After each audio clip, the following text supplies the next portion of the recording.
I'm Elissa Slotkin. I'm honored to have the opportunity to speak tonight. It's late, so I promise to be a lot shorter than what you just watched. I won't take it personally if you've never heard of me. I'm the new senator from the great state of Michigan, where I grew up. I've been in public service my entire life because I happened to be in New York City on 9/11 when the Twin Towers came down. Before the smoke cleared, I knew I wanted to make a life in national security. I was recruited by the CIA and did 3 tours in Iraq alongside the military. In between, I worked at the White House under President Bush and President Obama, 2 very different leaders who both believed that America is exceptional. You can find that same sense of patriotism here in Wyandotte, Michigan, where I'm speaking from tonight. It's a working-class town just south of Detroit. President Trump and I both won here in November. It might not seem like it, but plenty of places like this still exist across the United States. Places where people believe that if you work hard and play by the rules, you should do well and your kids should do better. It reminds me of how I grew up. My dad was a lifelong Republican, my mom a lifelong Democrat.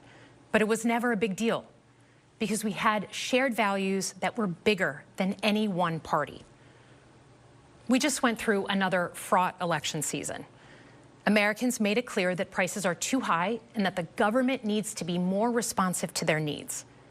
America wants change, but there's a responsible way to make change and a reckless way.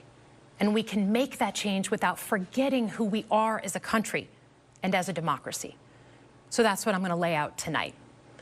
Because whether you're from Wyandotte or Wichita, most Americans share 3 core beliefs: that the middle class is the engine of our country, that strong national security protects us from harm, and that our democracy, no matter how messy, is unparalleled and worth fighting for. Let's start with the economy.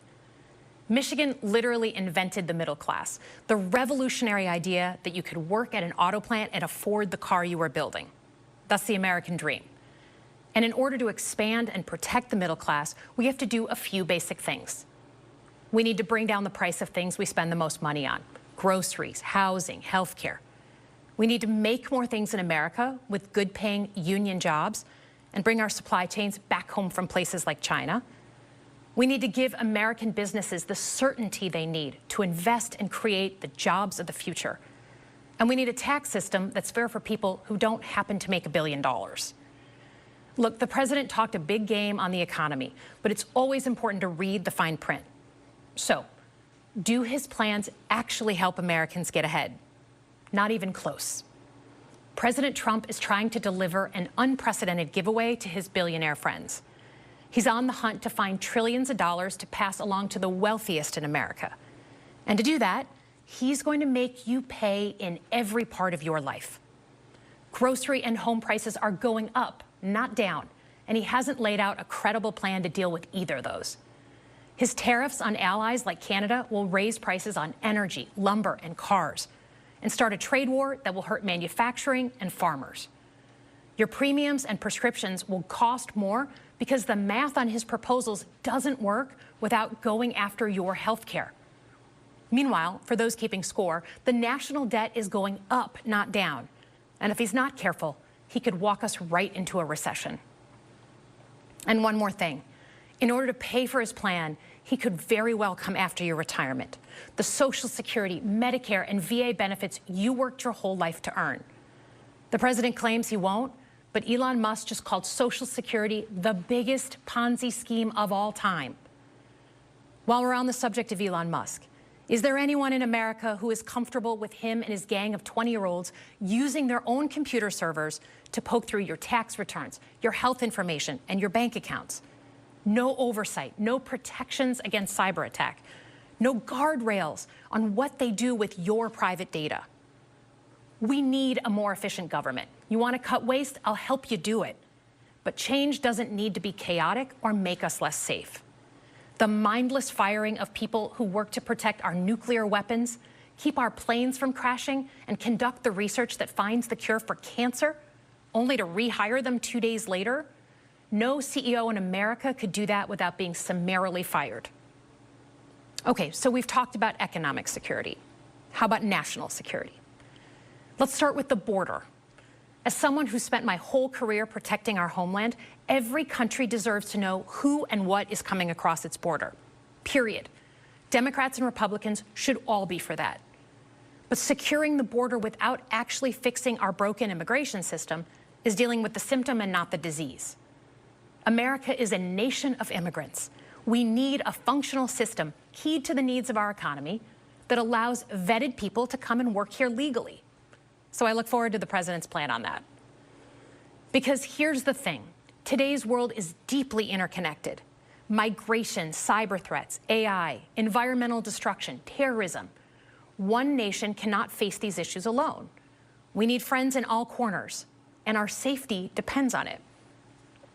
President Trump loves to say peace through strength. That's actually a line he stole from Ronald Reagan. But let me tell you, after the spectacle that just took place in the Oval Office last week, Reagan must be rolling in his grave. We all want an end to the war in Ukraine, but Reagan understood that true strength required America to combine our military and economic might with moral clarity. And that scene in the Oval Office wasn't just a bad episode of reality TV. It summed up Trump's whole approach to the world. He believes in cozying up to dictators like Vladimir Putin and kicking our friends like the Canadians in the teeth. He sees American leadership as merely a series of real estate transactions. As a Cold War kid, I'm thankful it was Reagan and not Trump in office in the 1980s. Trump would have lost us the Cold War. Donald Trump's actions suggest that in his heart, he doesn't believe we're an exceptional nation. He clearly doesn't think we should lead the world. Look, America is not perfect, but I stand with the majority of Americans who believe we are still exceptional, unparalleled. And I would rather have American leadership over Chinese or Russian leadership any day of the week. Because for generations, America has offered something better. Our security and our prosperity, yes, but our democracy, our very system of government, has been the aspiration of the world. And right now, it's at risk.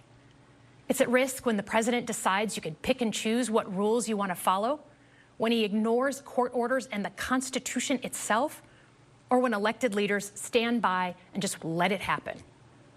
But it's also at risk when the president pits Americans against each other, when he demonizes those who are different and tells certain people they shouldn't be included.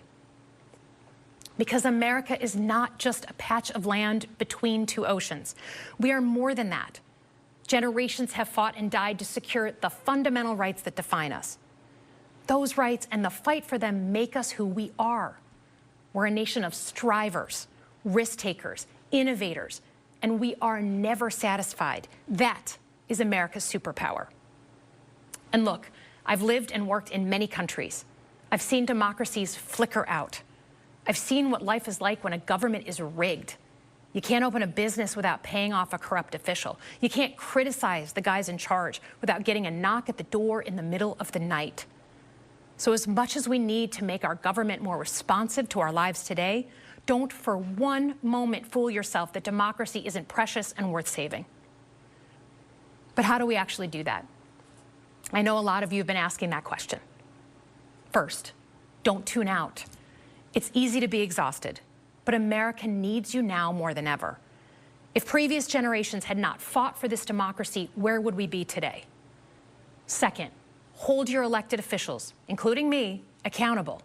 Watch how they're voting. Go to town halls and demand they take action. That's as American as apple pie. Third, organize. Pick just one issue you're passionate about and engage. And doom scrolling doesn't count.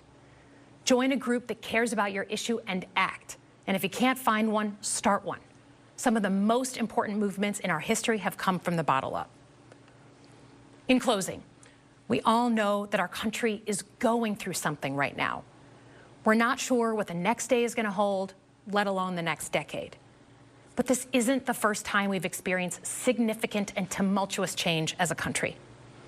I'm a student of history, and we've gone through periods of political instability before. And ultimately, we've chosen to keep changing this country for the better. But every single time, we've only gotten through those moments because of two things: engaged citizens and principled leaders. Engaged citizens who do a little bit more than they're used to doing to fight for the things that they care about, and principled leaders who are ready to receive the ball and do something about it. So thank you tonight for caring about your country. Just by watching, you qualify as engaged citizens. And I promise that I and my fellow Democrats will do everything in our power to be the principled leaders that you deserve. Good night, everyone.